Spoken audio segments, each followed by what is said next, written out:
السلام عليكم ورحمة الله وبركاته.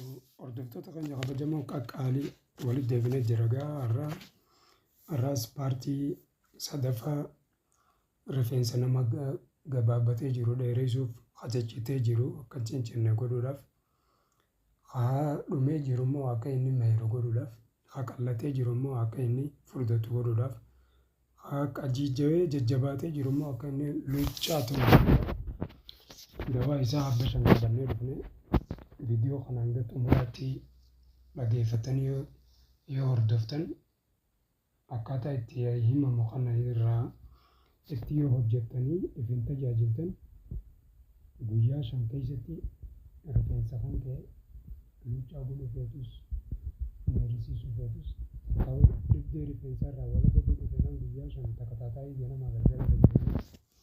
Haayi dhimma rifeensaa kan gaarii kunuunfame ta'uu harkachuu dandeessaa jiru. Kanaaf gaa viidiyoo teenya tana hanga xumuraatti dhaggeeffadhaa irraa fayyadamaa jennaa. Hin kaffaltuu laayikii, sheer, saahiban keetii, waddanyoota keetii dabarsii ati itti fayyadamuu baattuu itti fayyadamu jira waan ta'eef akkasitti akka dabarsituu si ajajna. Kaffaltiin kan kee laayikii, sheeruma, sabiskiraayib godhu waan biraati miti.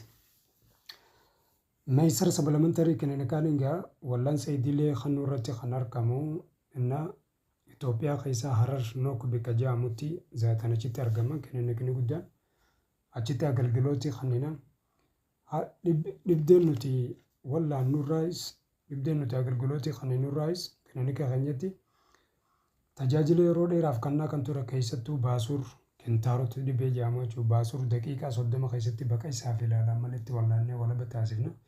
Baasuur gaa bifa sadii wal'aannaa daqiiqaa 30 keessattis achumatti irraa ba'ee firii isaa harka laalaa fi madaan qabuun dalagaa isaa seena. Inni lammaffaa ammas dawaa naachuraalii bareedaa kan miidhaa hin qabne kan hin madeessine kan hin laaleessine bifa kiniiniitiin dalagamee jira. If keessa kaa'aa jechuudha. Guma shantibeetti seenu if keessa kaa'aa jechuudha. Bifa kiniiniitiin dalagamee jira. Sanis kan nurratti argamna. Inni sadaffaa gaa bifa shaayitiin kan fudhatu jira jechuudha. Kanaaf gaa wal'aansa daqiiqaa 30 keessatti agalgilooti fudhatanii warra deemaniinis adda durummaan kan nurratti argama. Gaa keessattuu gaa bakka isaaf ilaalaa malitti kan nurratti akkaan kan beekame meesar supplementaryidha jechuudha Harar keessaa jechuudha. Innaa tajaajilli lammaffaa tajaajilli dabalataa idilee keenyaa kan nuti kenninu baasuur kentaarota dhibee asmii, dhibee saayinasii, dhibee gogaa mara, gadaameessaa, laamshawuu, rakkina kalee, cobxoo, gaggabdoo, ilmoo dhabuu, goflaa, kaansarii, gaastirik, maraatuu, dhibee tiruu, hadhooytuu, kalladoo. Kana malees dhukkuboota hedduuf tajaajila wal'aansa qulqulliini kennina. Kottaa fayyadamaa isiniin jenna. Teessoon keenya Harar Nookitti argamna. Odeeffannoo dabalataatiif duwwaa 920688383 duwwaa 987872330 lakkoofsa asirra jiru kanaan dawwaltanii kallattiin nu gaafachuu dandeessanii jechuudha.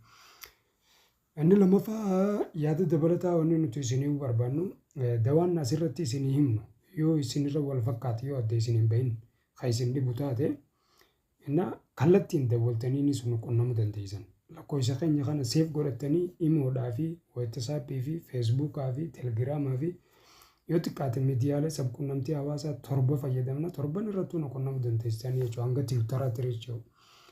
Yoo xiqqaate afaan 4 fayyadamna. Ingilizinya, Arabiffaa, Amaaranyaa, afaan Oromoo jechuudha. Jara afran kanaan fayyadamna. Miidiyaa keenyarra yeroo poostii goonu. Akkasiin nu hordofaa isin jenna hedduu takka galatoomaa amma karaa dawaachi tarkaanfanna. Tokkoffaa dawaan rifeensa sii bareechu. Salliixa, baala salliixaa ni beektaa? Baala salliixaa fuuteetuma bishaan litira 2 naqxee waliin danfista. Hanga litira 2 sun litira takka deebuutti jechuudha wal nyaatee achii booda jalaa meertee dhiqataan jechuudha ganamaa fi galgala torbaan tokko isa qax waa'ee citiinsa rifeensaa. Wanni hundi barnooma bira jirti yaa. Inni lammaffaa alkhabiiza. Alkhabiizaan tun afaan Arabaati gaa. Alkhaybizatu jaaniini alkhaybizaan tuni habab arraagisaa kan jedhan tokko baadiyyaa keessatti kan qoree qabu baalli isiiti waan hundi sanii. Innaa isii sanis fuuteetuma baala firii lama irraa murtee bishaan keessa qayyitee waliin danfistee dhiqattaan jechuudha. Inni sadaffaa gaa habiizuma tana bishaan litira 20 keessa qayyisee waliin danfistee bishaan san kaa'attee gizee rifeensa dhiqattu hundaa waggaa shaawara seente hundaa bishaan saniin macarasaarra lulluqatan akka nama lulluqatutti mataa kan keetitti firfir gootaan jechuudha. Inni afuraffaadhaa kazeetaati. Zeytuun taakka, zeytuun giraama 100 zeytul quruuyii giraama 100 zeytul qaar giraama 100 akkasumatti bakka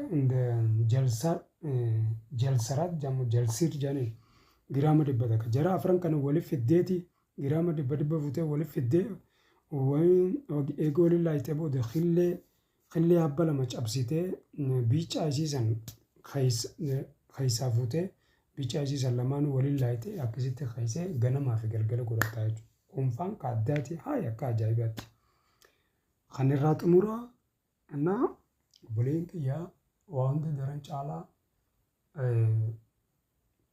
wanni nama irraa himu jiru tun hundinuu tanuma mana keenya keessa jirtu. Karaa xumuraa kunis shifuudha jechuudha. Shifuu kubbaayyaa takka fuuteetuma zeytuun miilimeetira 175 fuutee walitti danfistee dibatta jechuudha.